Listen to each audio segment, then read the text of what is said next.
السلام علیکم ورحمۃ اللہ وبرکاتہ۔ نحمدہ ونصلی علی رسولہ الکریم، اما بعد۔ بلوغ المرام کتاب الطہارت، حدیث نمبر 6۔ وعن رجل صاحب النبی صلی اللہ علیہ وسلم قال نہا رسول اللہ صلی اللہ علیہ وسلم ان تغتسل المرأة بفضل الرجل او الرجل بفضل المرأة ولیغترف جمیعا، اخرجہ ابو داود والنسائی واسنادہ صحیح۔ آپ کے سامنے ایک حدیث ہم نے پڑھی، عبارت کہتے ہیں کہ ایک شخص نے جو نبی علیہ الصلوۃ والسلام کے صحابہ میں سے ہیں، انہوں نے بیان کیا کہ رسول اللہ صلی اللہ علیہ وسلم نے منع فرمایا ان تغتسل المرأة بفضل الرجل، کہ کوئی عورت مرد کے بچے ہوئے پانی سے غسل کرے، اس سے نبی علیہ السلام نے منع فرمایا۔ اب الرجل بفضل المرأة، یا کوئی مرد عورت کے بچے ہوئے پانی سے غسل کرے، نبی علیہ الصلوۃ والسلام نے اس کا بھی منع فرمایا، مرد کو بھی منع فرمایا اور عورت کو بھی۔ اسی طرح آگے فرمایا ولیغترف جمیعا، وہ دونوں چلو بھر کے ایک ہی برتن سے پانی لے کر غسل کر سکتے ہیں، اس میں کوئی مذائقہ نہیں، کوئی ممانعت نہیں۔ نبی علیہ الصلوۃ والسلام کی اس حدیث پہ جب ہم نے غور کیا، راوی پہ اگر ہم غور کریں تو ہمیں یہ روایت جس صحابی سے ملی اس کا نام اس حدیث کی سند کے اندر موجود نہیں، تو اسی طرح ابو داؤد کے اندر بھی موجود نہیں۔ لیکن اگر کسی صحابی کا نام موجود نہ ہو تو اس سے سند کے اندر کوئی فرق نہیں آتا، کیونکہ صحابہ تمام کے تمام صدوق ہیں، تمام کے تمام صحابہ پر کسی بھی محدث یا کسی بھی شخص کی جرح ہے ہی نہیں، صحابہ پر جرح نہیں ہے۔ اس اعتبار سے اگر ہم پھر بھی اس سند کے یا اس حدیث کا کوئی راوی اس صحابی کا نام جاننا چاہیں تو ابن ماجہ کے اندر اسی مفہوم کی حدیث موجود ہے، تو وہاں پر بیان کرنے والے صحابی موجود ہیں۔ عبداللہ بن ان کا نام ہے عبداللہ بن سرجس رضی اللہ تعالی عنہ، انہوں نے اسی مفہوم کی روایت بیان کی۔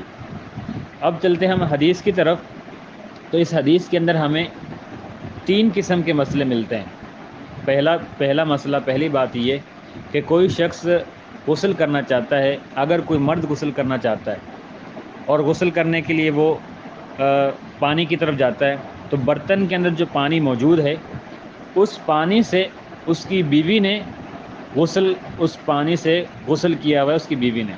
تو نبی علیہ الصلوۃ والسلام نے یہاں اس مرد کو منع کیا کہ وہ اپنی بیوی یعنی عورت کے بچے ہوئے پانی سے غسل نہ کرے۔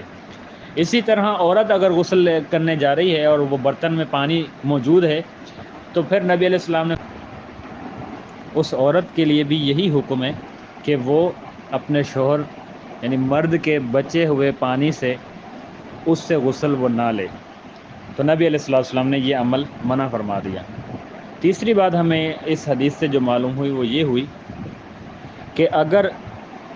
میاں بیوی اکٹھے غسل لینا چاہتے ہیں یا غسل لے رہے ہیں تو وہ ایک ہی برتن سے وہ دونوں کے دونوں چلو بھر کے پانی ایک ہی برتن سے لے کر غسل کر سکتے ہیں، پانی استعمال کر سکتے ہیں، یہ طریقہ جائز ہے، اس کے اندر ممانعت نہیں ہے۔ تو مسئلہ ہمیں جو معلوم ہوا وہ یہ ہوا کہ اگر بچا ہوا پانی مرد استعمال کرے، غسل کرے تب بھی منع ہے، اور اگر عورت استعمال کرے مرد کے بچے ہوئے پانی سے تب بھی منع ہے۔ لیکن اگر اکٹھے غسل لیں اور وہ ایک ہی برتن سے پانی چلو بھر بھر کے استعمال کریں یا کسی برتن سے وہ ایک ہی برتن سے پانی استعمال کریں لیں تو وہ جائز اور درست ہے، وہ منع نہیں ہے۔ لیکن اگر اس حدیث کو ہم اس کی نہیں کے اوپر غور کریں کہ نبی علیہ الصلوۃ والسلام نے جو منع کیا ہے یہ نہیں تنزیہی ہے یا نہیں تحریمی ہے، یعنی یہ اس کا منع بالکل حرام ہے یا اس کے اندر کوئی جواز کی صورت ہے، تو اگلی صورت ہماری اگلی جو حدیث ہے اس کے اندر ہمیں یہ بات معلوم ہوتی ہے کہ اس کے اندر نہیں تنزیہی نہیں تحریمی نہیں ہے بلکہ نہیں تنزیہی ہے، یعنی یہ بات حرام نہیں ہے، منع بالکل حرام والی منع نہیں ہے کہ کوئی بالکل بھی کسی عورت کے بچے ہوئے پانی سے غسل نہیں لے سکتا مرد، اور اسی طرح کوئی عورت مرد کے بچے ہوئے پانی سے غسل نہیں لے سکتی، یہ منع جو ہے تحریمی نہیں ہے، حرام نہیں ہے، بلکہ اس کے اندر جواز کی صورت نکلتی ہے۔ تو اگلی حدیث جو اب ہم پڑھیں گے اس کے اندر ہمیں یہی معلوم ہوگا کہ نبی علیہ الصلوۃ والسلام نے غسل لیا ہے، تو وہ حدیث اس کے جواز پر نکلتی ہے کہ کسی صورت انسان اگر اپنی بیوی کو وہ جانتا ہے یا ایک عورت اپنے شوہر کو جانتی ہے کہ وہ پانی گندا نہیں کرتے یا وہ اچھے صاف ستھرے انداز سے وہ غسل لیتے ہیں یا نہاتے ہیں، تو پھر اس صورت کے اندر ہمیں یہ معلوم ہوتا ہے کہ جب انسان کو اپنی بیوی پر یا اس کے شوہر پر یہ بھروسہ ہو، معلوم ہو کہ وہ پانی گندا نہیں کریں گے، وہ گندگی ان کے اندر نہیں ہے، اس صورت میں وہ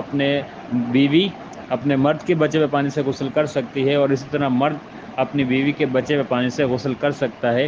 جس کے اندر قباحت نہ آتی ہو، شک و شبہ نہ آتا ہو۔ اس صورت کے اندر یہ جواز کا طریقہ جواز نکلتا ہے، غسل کر سکتے ہیں، نہیں یہاں پر تنزیہی ہے، تحریمی نہیں ہے۔ اللہ رب العالمین سے دعا ہے اس حدیث کو سمجھنے کی توفیق عطا فرمائے اور کما حقہ آگے لوگوں تک پہنچانے کی توفیق عطا فرمائے۔ وما علینا الا البلاغ۔ السلام علیکم ورحمۃ